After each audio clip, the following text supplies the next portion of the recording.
Hello there everybody, and welcome to the first full video with the Ford Fusion Energi. Um, I've owned this car about a week and a half now, so I figured it'd be a good time to give you guys a bit of an update. What are my overall thoughts on it? How do I like it? And also, how does it compare to the Crown Vic and the sedan market? What's really happened to them? So first things first, let's dive in. The Ford Crown Victoria actually sold about 2 hours after I uploaded the previous video, so that car is gone. You can see the driveway is empty. The Crown Vic is no more, unfortunately. We will miss it as a channel. I will very much miss it. That was my pride and joy for 5.5 years. But like I said in the previous video, there was just it was just time for me to let it go at this stage of my life. And honestly, this car here will do me for many, many years to come. My plan is to keep this car for about 5 to 8 years, maybe more. We'll see what happens. It is in very good shape. It's got 56,000 miles or 91,000 kilometers on it. So, like I said, still pretty much in that infancy stage of its life for this powertrain. If you guys look online and whatnot, this car has the Toyota hybrid system and even somewhat of an engine and transmission. These things are known to go 2, 3, 400,000 miles. There's been a few examples out there with them having 400,000. Like I said, these hybrid systems are the vehicles to buy if you're looking at a Ford Fusion, you want to pick up a hybrid or an Energi. One tip though, part of why I bought this car is with the Energi, it is under recall, which means that the 2019 and 2020 models end up having to get their batteries replaced sometime next year, from my understanding, based on the most recent recall notice. So that means that I will not have to worry about the battery on this car for the time that I own it, because like I said, once I put in a new battery, it'll be as good as she can be again. I have plugged it in from here and there just to try it out, and honestly, haven't had any issues. I know they say that you can overcharge it, so I've been kind of keeping it down like the 70-80% charge range, and it's still getting about 25 to 28 kilometers, give or take, which does most of my driving. I haven't been charging it all the time. I've been running it on gas a fair amount as well. But overall, guys, going from 17 miles to gallon to getting what's been averaging about 70 at this point, between a little bit electric and gas. It's been an amazing game changer and honestly a bit of a life changer. I haven't even burned a quarter tank of fuel in the last 360 kilometers. So that's been amazing.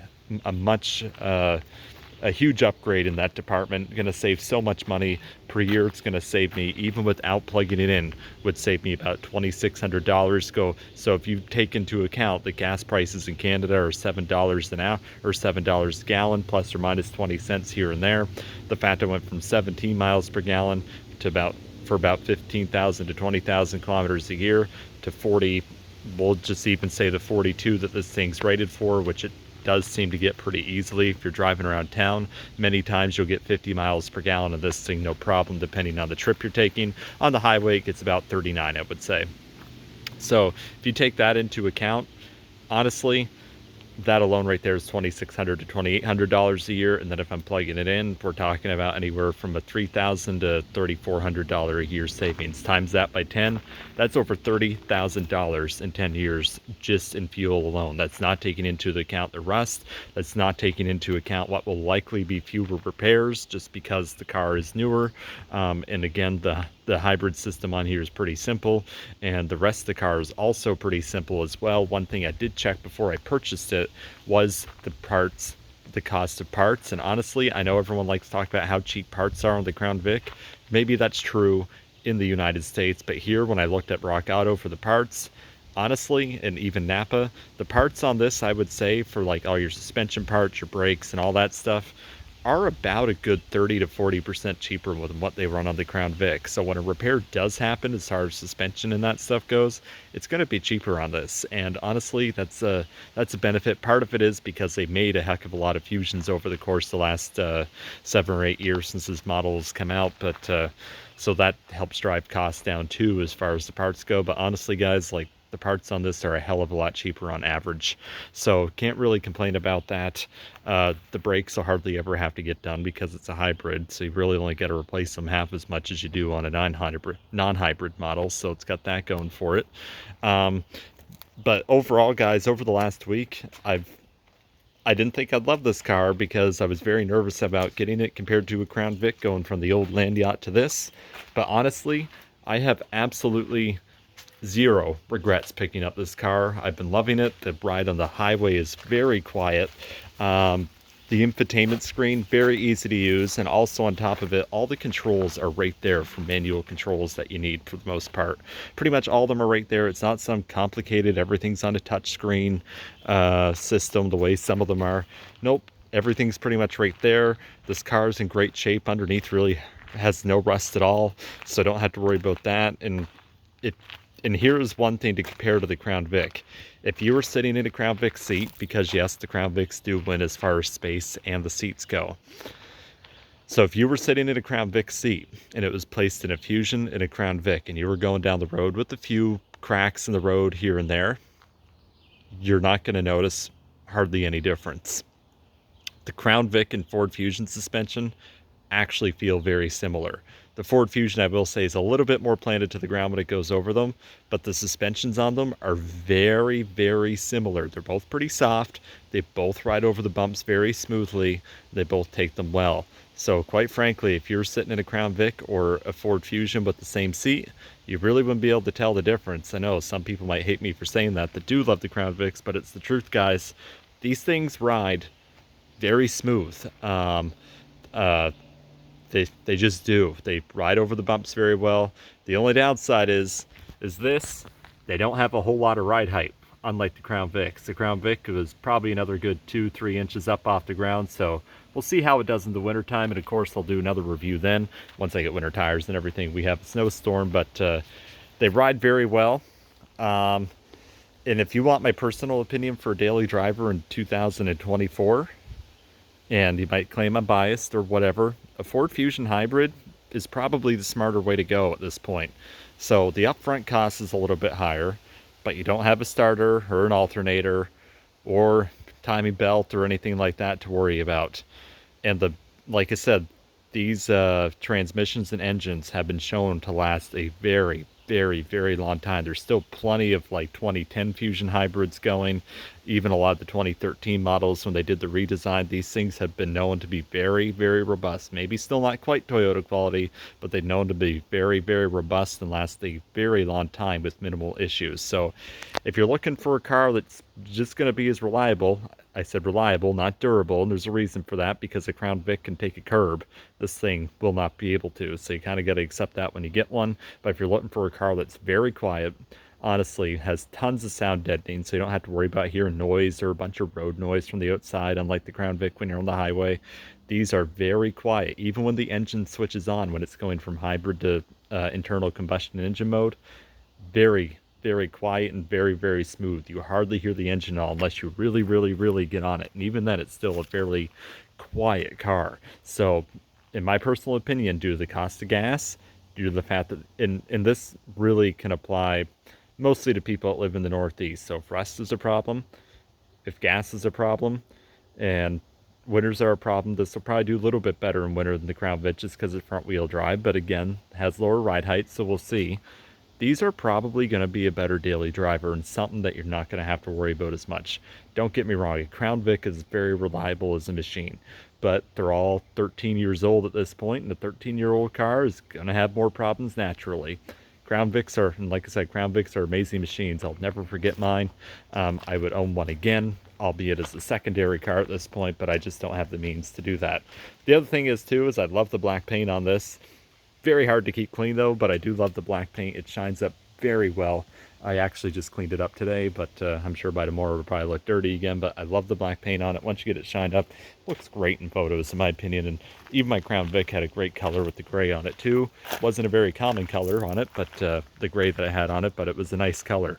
So, like I said, I really do like this car, guys. It rides amazing. I have absolutely zero regrets picking it up. We'll go on the inside a little bit, and I'll just show you guys just how easy everything is to use.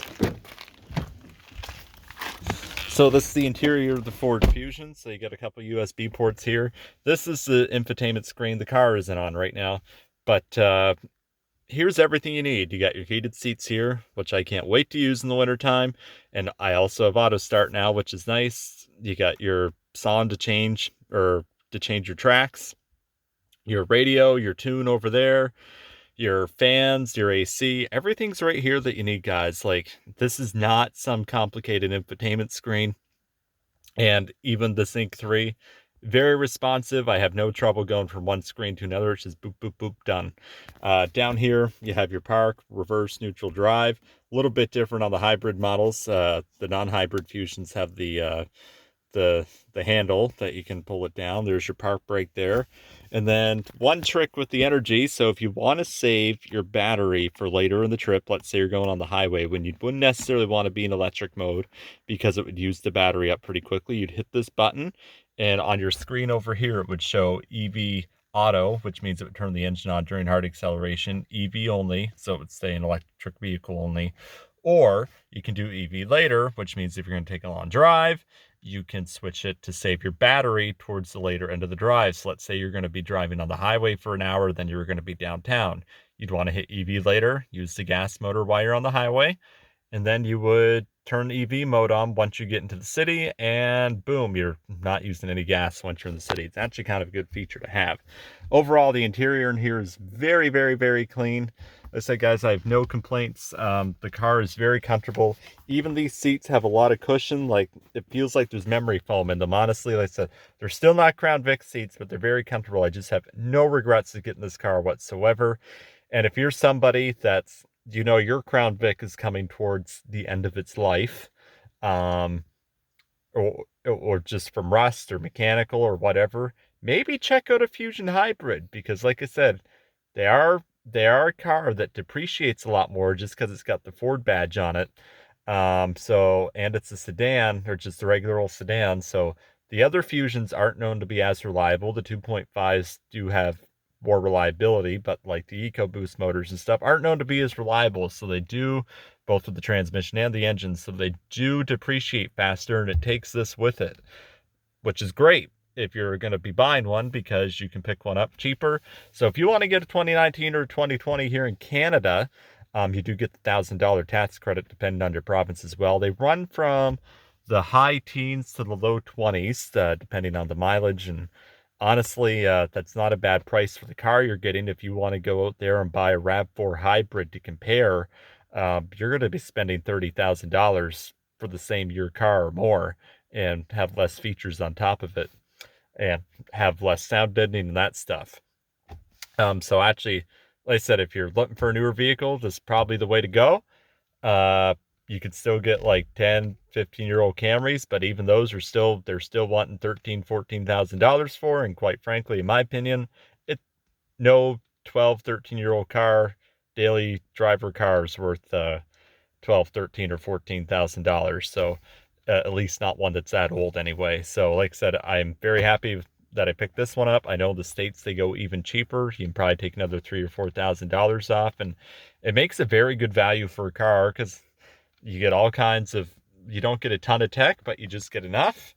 I will turn the car on, and where it's hybrid, you won't even hear it.